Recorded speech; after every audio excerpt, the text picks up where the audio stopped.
오늘 같이 은혜 받으실 말씀을 같이 보도록 하겠습니다. 요한복음 11장 23절에서 27절까지의 말씀입니다.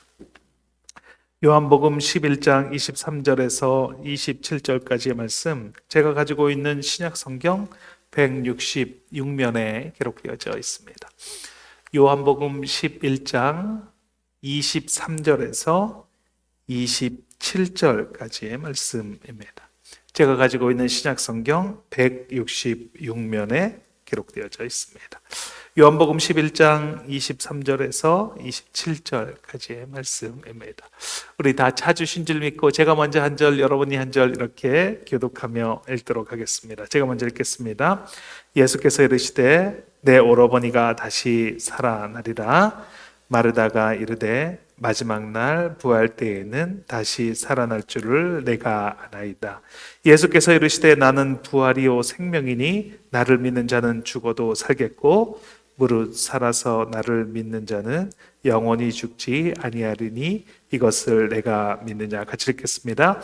이르되 주여 그러하이다. 주는 그리스도시요 세상에 오시는 하나님의 아들이신 줄 내가 믿나이다. 아멘. 아멘. 오늘의 말씀의 제목은 부활의 확신이라는 제목으로 말씀의 은혜를 같이 나누도록 하겠습니다. 오늘은 부활주일입니다. 부활주일은 예수님께서 부활하신 것을 기념하는 그런 주일입니다. 예수님께서는 십자가에서 죽으시기 전에 여러 번 제자들과 그 사람들에게 말씀해 주셨습니다. 내가 죽을 것이다. 그리고 죽었다가 3일 만에 다시 살아날 것이다.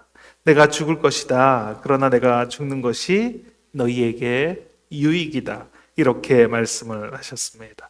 요한복음 16장에도 보면 예수님께서 떠나가신다라고 그렇게 말씀을 하십니다. 그랬더니 제자들이 어디로 가시는지 묻는 자가 없고 근심이 가득하게 되었다라고 그렇게 말씀합니다. 예수님은 나를 보내신 이에게로 간다라고 그렇게 말씀을 하십니다.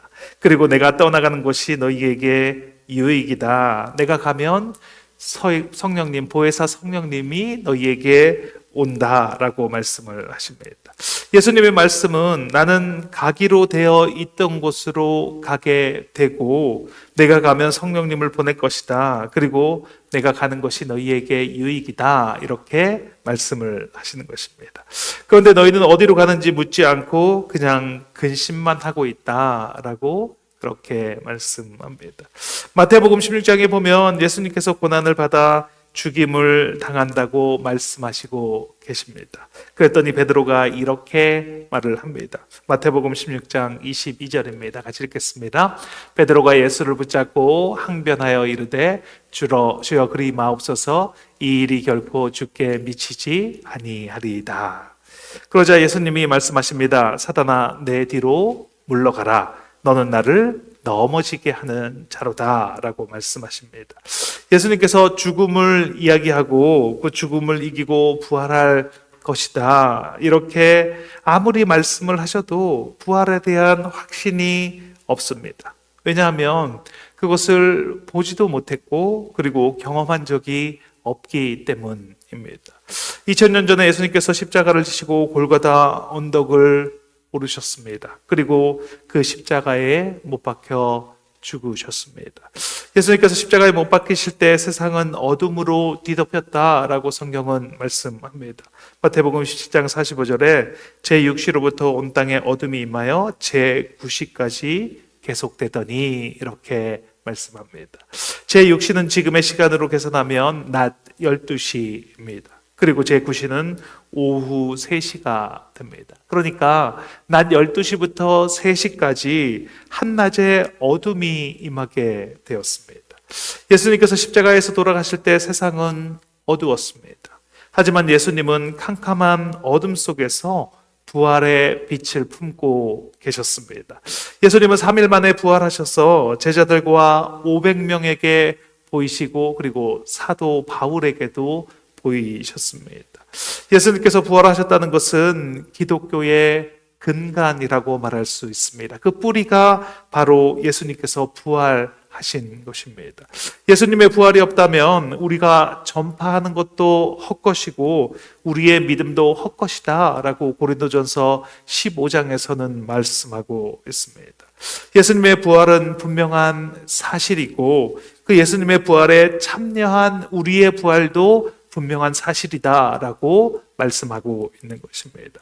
우리는 예수님의 부활의 분명한 사실이란 것을 알고 있습니다. 그런데 그 부활을 알고 있는 것과 부활을 누리고 살아가는 것에는 큰 차이가 있습니다.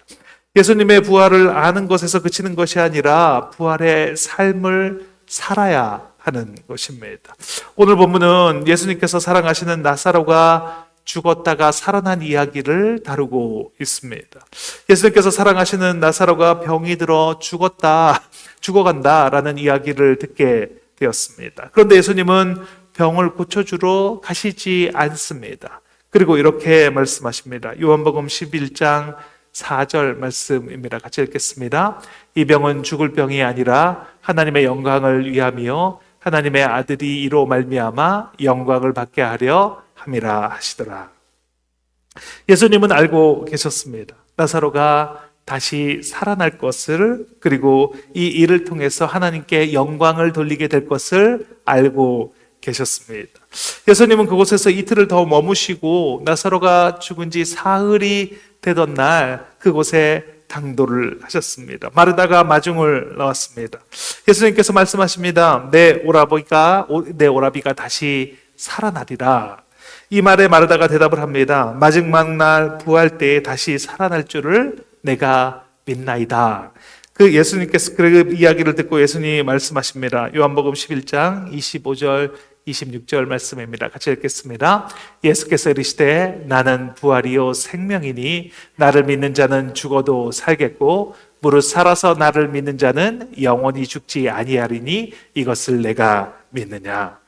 마르다는 부활을 알고 있습니다. 마지막 날에 예수님이 다시 오실 때 나사로가 다시 살아날 것을 알고 있습니다. 그런데 예수님은 알고 있는 것을 이야기하고 있지 않습니다. 오히려 예수님 자신이 부활이고 자신이 생명이다 라고 그렇게 말씀하고 있습니다.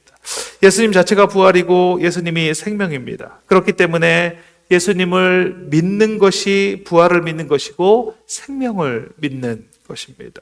그리고 나사로를 살려주십니다. 죽은 지 사흘이 되어서 냄새가 나는데 예수님께서 말씀하십니다. 나사로야 나오라. 나사로야 나오라 라고 말합니다. 죽음 앞에서 무기력할 수밖에 없었던 나사로 너 나오라. 죽음이 끝이라고 생각하며 살아왔던 나사로야 이제 나오라. 나사로를 영원히 볼 수 없다고 울고 있는 이 사람들 앞으로 나사로야 나오라 라고 말씀하십니다. 예수님께서 이렇게 말씀하실 수 있었던 것은 예수님이 바로 부활이고 생명이기 때문입니다. 부활을 알고 있고 생명에 대해서 들어봤다고 해서 이렇게 말할 수 없습니다. 예수님 당신이 부활이고 생명이기 때문에 이렇게 말씀하실 수 있는 것입니다. 나의 삶에서 부활은 어떤 의미이십니까? 나는 부활을 알고 있습니까? 아니면 그 부활이 생명이고 부활의 생명이고 부활이신 그 예수님을 믿고 살아가고 있습니까? 이 질문을 바꿔서 말한다면 영원한 삶이 정말로 믿어지십니까? 라고 이렇게 질문을 드릴 수 있습니다.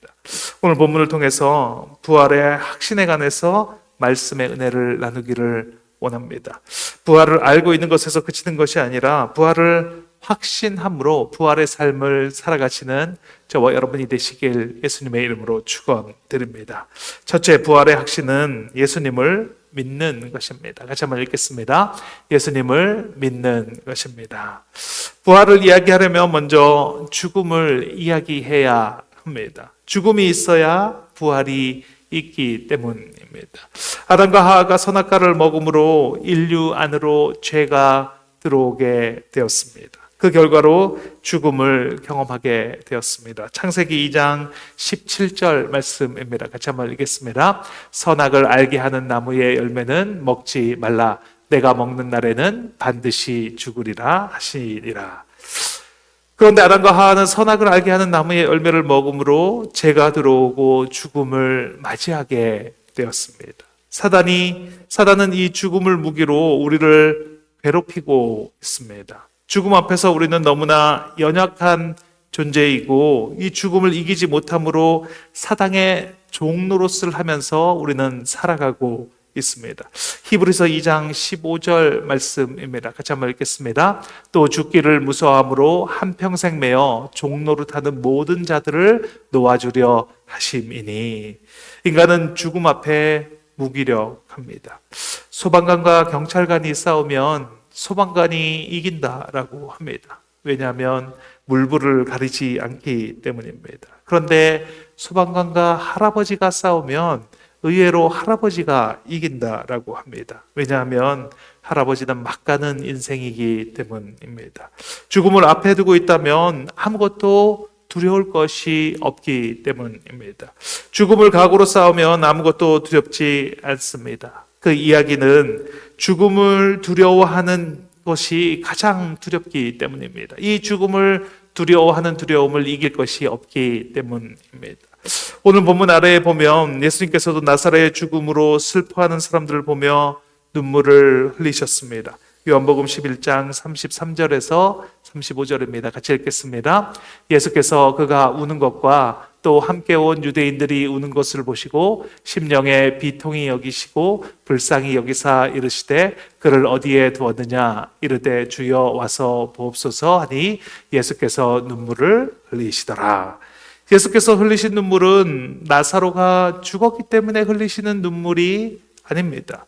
예수님의 눈물은 죽음 앞에 무기력하게 살아갈 수밖에 없는 그 사람들을 보고 흘리는 눈물이셨습니다. 하나님과의 관계가 단절이 되어서 살아가는 그 인간들을 향한 눈물이셨습니다. 죄의 종노릇하며 살아가야만 하는 그 인생들을 향한 눈물이었다는 것입니다. 그 예수님께서 나사로를 살려주십니다. 사망에 매여서 죄의 종으로 살아가던 나사로를 살려주십니다. 나사로야 나오라. 예수님은 부활이고 생명이십니다. 예수님 자체가 생명이고 예수님 자체가 부활이십니다. 그래서 그 사망의 권세가 힘을 잃게 되는 것입니다. 예수님이 부활이고 생명이니까 사망이 힘을 잃어버립니다. 성경을 살펴보면 예수님을 예표할 때 항상 죽음과 함께 이야기하는 것을 볼 수 있습니다. 노아의 이야기는 인류의 타락으로 많은 사람들이 죽은 이야기를 다루고 있습니다. 노아의 가족만이 살아남았습니다. 인류는 타락했고 멸망으로 가야 했지만 그 가운데 노아의 가족은 살리셨습니다. 아브라함은 죽음에 내어줬던 이삭을 다시 돌려받습니다. 이삭을 죽음에 내어 주었을 때 하나님께서 이삭을 살려주셨습니다. 모세의 유월절은 장자의 죽음 앞에서 생명을 구원하는 이야기를 다루고 있습니다. 장자는 다 죽어야 하지만 유월절 어린 양의 피를 임방과 물선주에 바른 그 집의 장자들은 다 살아났습니다. 예수님을 설명할 때 항상 죽음이 함께 있습니다. 그 이유는 죽음이 있어야 부활을 이야기할 수 있기 때문입니다. 죽음 가운데 살아나야 부활을 이야기할 수 있기 때문입니다. 만약 죽음이 없다면 생명을 굳이 말할 필요가 없습니다. 모두가 다 영원한 생명을 가지고 있다면 그 생명을 이야기할 필요가 없습니다. 생명을 설명하기 위해서 죽음을 이야기하는 것입니다. 어둠이 없고 밝음만 있다면 별을 이야기할 수는 없습니다. 그것과 마찬가지로 죽음이 없다면 부활을 이야기할 필요가 없다라는 것입니다. 예수님이 부활이고 생명이신 이유는 우리가 죽을 수밖에 없는 죄인이기 때문입니다. 그런데 부활이고 생명이신 예수님을 믿으면 하나님의 영광을 보게 됩니다. 예수님께서 나사로의 무덤 앞에서 돌을 옮겨 놓으라라고 말씀을 하셨습니다. 그랬더니 마르다가 죽은 지가 3일이 지나서 냄새가 납니다. 이렇게 말합니다. 그때 예수님이 말씀하십니다. 요한복음 11장 40절 말씀입니다. 같이 읽겠습니다. 예수께서 이르시되 내 말이 내가 믿으면 하나님의 영광을 보리라 하지 아니하였느냐 하시니. 예수님을 바라보는 끝은 하나님의 영광을 바라보고 있습니다. 죽을 수밖에 없는 죄인이 다시 살아나는 것을 예수님은 바라보고 계십니다. 부활을 입고 영원한 생명 가운데 들어가는 것을 바라보고 계십니다. 그런데 대제사장과 바리새인들은 자신이 알고 있는 끝을 바라보고 있습니다. 죽으면 끝이라고 생각합니다. 그래서 예수님을 죽일 계획을 세웁니다. 예수님뿐만 아니라 다시 살아난 나사로도 다시 죽이자라고 계획을 세웁니다. 죽음 그 뒤를 생각할 수 없기 때문입니다. 우리가 바라보는 끝은 어디이십니까? 죽으면 끝입니까? 아니면 하나님의 영광을 바라보는 것이 끝입니까? 스데반 집사가 돌에 맞아 순교할 때 하나님의 영광을 바라봅니다. 사도행전 7장 55절 56절입니다. 같이 읽겠습니다. 스데반이 성령 충만하여 하늘을 우러러 주목하여 하나님의 영광과 및 예수께서 하나님 우편에 서신 것을 보고 말하되 보라 하늘이 열리고 인자가 하나님 우편에 서신 것을 보노라 한대. 스데반 집사가 죽음 앞에서 죄를 그들에게 이 사람들에게 죄를 돌리지 마시옵소서라고 이렇게 말할 수 있는 것은 죽음이 끝이 아니라는 것을 알고 있기 때문입니다.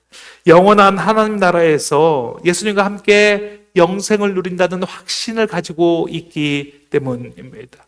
이 세상에 어느 누구도 죽음을 이기고 영원한 삶 가운데 들어간 분은 아무도 없습니다. 오직 예수님께서 부활의 첫 열매가 되셨고 지금도 우리와 함께 하시는 분이십니다. 그 예수님이 부활이고 생명입니다. 그 예수님을 믿는다면 죽음이 두렵지 않습니다. 막연하게 두려웠던 죽음이 더 이상 나를 두렵게 하지 못하는 것을 경험하게 되실 것입니다. 예수님을 온전히 믿음으로 부활의 확신으로 이 세상을 이기고 죽음을 이기고 살아가시는 저와 여러분이 되시길 예수님의 이름으로 축원드립니다. 둘째, 부활의 확신은 지금 죽어야 가질 수 있습니다. 같이 한번 읽겠습니다. 지금 죽어야 가질 수 있습니다. 성경을 보면 인생을 덤으로 살아가는 사람들이 있습니다. 나인성에서 장사를 지내는 도중에 살아난 아들이 그 예입니다. 예수님께서 찾아가셔서 일어나라라고 말씀을 하셨습니다. 바울의 이야기를 듣다가 3층 난간에서 떨어져 죽은 유두고도 그렇습니다. 사도 바울이 기도를 해서 다시 살려냈을 때 그의 인생은 덤으로 주어진 것입니다. 오늘 본문의 나사로도 그렇습니다. 죽은 지가 사흘이나 되어서 냄새가 나는데 그런데 예수님께서 나사로야 나오라 이렇게 말씀하시자 배를 동인 채로 나와서 덤으로 인생을 살아가게 되었습니다. 성경에 나오는 이 사람들만 덤으로 사는 인생입니까? 이들도 그렇지만 믿는 우리들도 덤으로 살아가는 인생입니다. 예수님을 만나기 전에 우리의 인생은 살았으나 죽어 있었습니다. 인생의 방향도 목적도 모른 채 우리는 그냥 그대로 살아가고만 있었습니다. 죽음을 향해서 한 걸음 한 걸음씩 걸어 나가는 것이 우리의 인생이었습니다.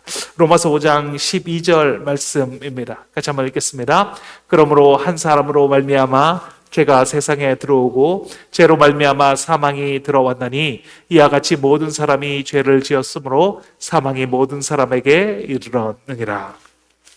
아담과 하와의 범죄로 사망이 모든 사람에게 들어왔습니다. 우리는 언젠가 죽습니다. 아담과 하와의 혈통으로 태어난 우리는 모두가 죄인입니다. 죄인의 끝은 사망입니다. 그런데 부활이고 생명이신 예수님이 이 땅 가운데 오셨습니다. 죄와 사망을 이기신 그 예수님께서 나에게 오셨다라는 것입니다. 그리고 죄와 사망의 법에서 해방시켜 주셨습니다. 로마서 5장 17절 말씀입니다. 같이 읽겠습니다. 한 사람의 범죄로 말미암아 사망이 그 한 사람을 통하여 왕노릇하였은즉 더욱 은혜와 의의 선물을 넘치게 받은 자들은 한 분 예수 그리스도를 통하여 생명 안에서 왕노릇하리로다. 예수님은 살리시는 영이십니다. 예수님이 가시는 곳에서 생명이 살아났습니다. 예수님은 병든 자를 살리시고 죽은 자를 일으키셨습니다. 죄와 죽음이 왕노릇하는 이 땅에서 오직 예수님만이 살리시는 영이십니다. 카자흐스탄에서 선교사로 나가신 한재성 선교사님과 김진희 선교사님이 있습니다. 2시간 동안 남편 한재성 선교사님이 외출을 하고 돌아왔습니다. 집에 침입한 강도가 아내인 김진희 선교사님을 무참히 살해를 했습니다. 그때 집으로 돌아온 한재성 선교사님과 도망치는 강도와 마주치게 되었습니다.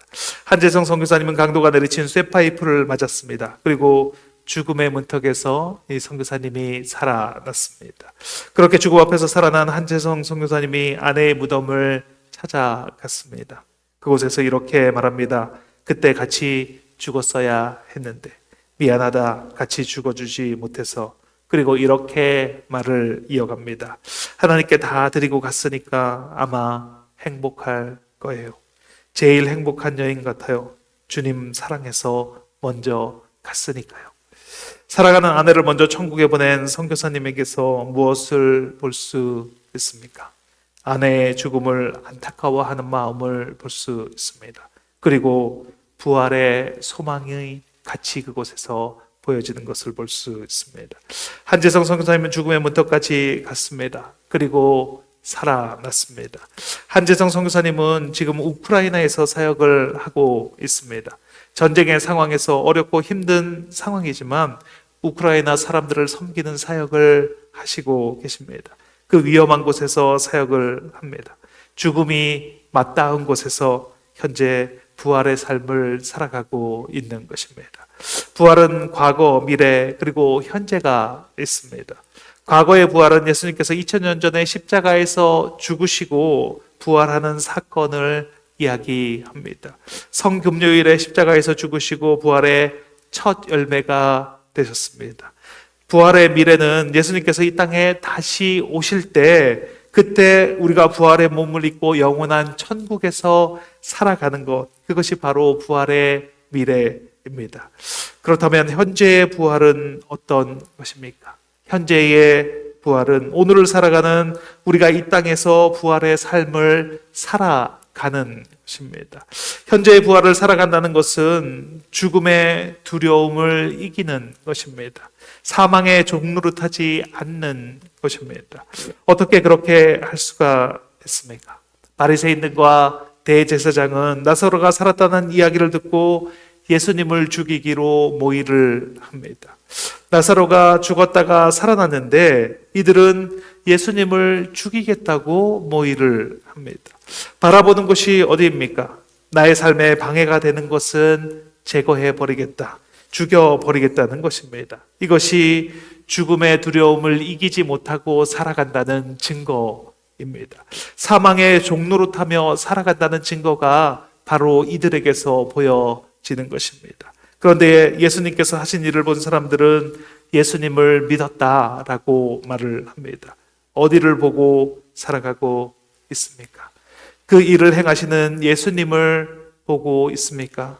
어디를 보고 살아가고 계십니까? 그것에 따라서 부활의 삶을 살아가느냐 아니면 사망의 종노릇을 하며 살아가느냐가 결정이 되는 것입니다. 성경에서 현재 부활의 기쁨을 가장 크게 누리며 살았던 사람은 아마도 나사로일 것입니다. 나사로는 죽었고 무덤에서 사흘이나 있었습니다. 그런데 부활이고 생명이신 예수님께서 살려주셨습니다. 죽음을 통과했기에 부활의 기쁨을 누리며 살았을 것입니다. 예수님이 부활이고 생명이신 것을 누구보다도 정확하게 알고 알면서 살아갔을 것입니다. 부활의 확신은 현재 누리기 위해서 지금 죽어야 하는 것입니다. 마태복음, 요한복음 12장 24절 말씀입니다. 같이 읽겠습니다. 내가 진실로 진실로 너희에게 이르노니 한 알의 밀이 땅에 떨어져 죽지 아니하면 한 알 그대로 있고 죽으면 많은 열매를 맺느니라. 부활의 열매를 맺기 위해서는 죽어야 합니다. 한 알의 밀이 죽을 수 있는 것은 많은 열매를 바라보고 있기 때문입니다. 많은 열매가 맺어질 것을 알기 때문에 기꺼이 죽을 수 있는 것입니다. 우리도 부활이고 생명이신 예수님을 바라보면 죽을 수가 있습니다. 영원히 죽지 않는 영원한 삶에 비하면 지금 우리의 삶은 너무나 짧은 삶이기 때문입니다. 우리의 영은 영원한 곳에 끌리게 되어 있습니다. 그것이 본능입니다. 내가 죽으면 죽을수록 이 땅의 것이 아닌 영원한 생명, 영원한 가치를 이 땅 가운데서 누리며 살아가게 됩니다. 그렇게 영원한 것으로 내가 채워지게 되면 이 땅에서 부활의 삶을 살아가는 것입니다. 그리고 부활의 확신 가운데 살아가게 되는 것입니다. 나를 죽이고 현재의 부활의 확신 가운데 살아가시는 저와 여러분이 되시길 예수님의 이름으로 축원드립니다. 같이 기도하는 시간을 갖겠습니다. 부활의 확신 가운데 살아간다는 것은 죽음에서 자유롭다는 것입니다. 사단은 죽음이라는 강력한 무기로 우리를 조종하고 죽기를 두려워하며 평생 종노릇하도록 우리를 조종합니다. 깨어나셔야 합니다.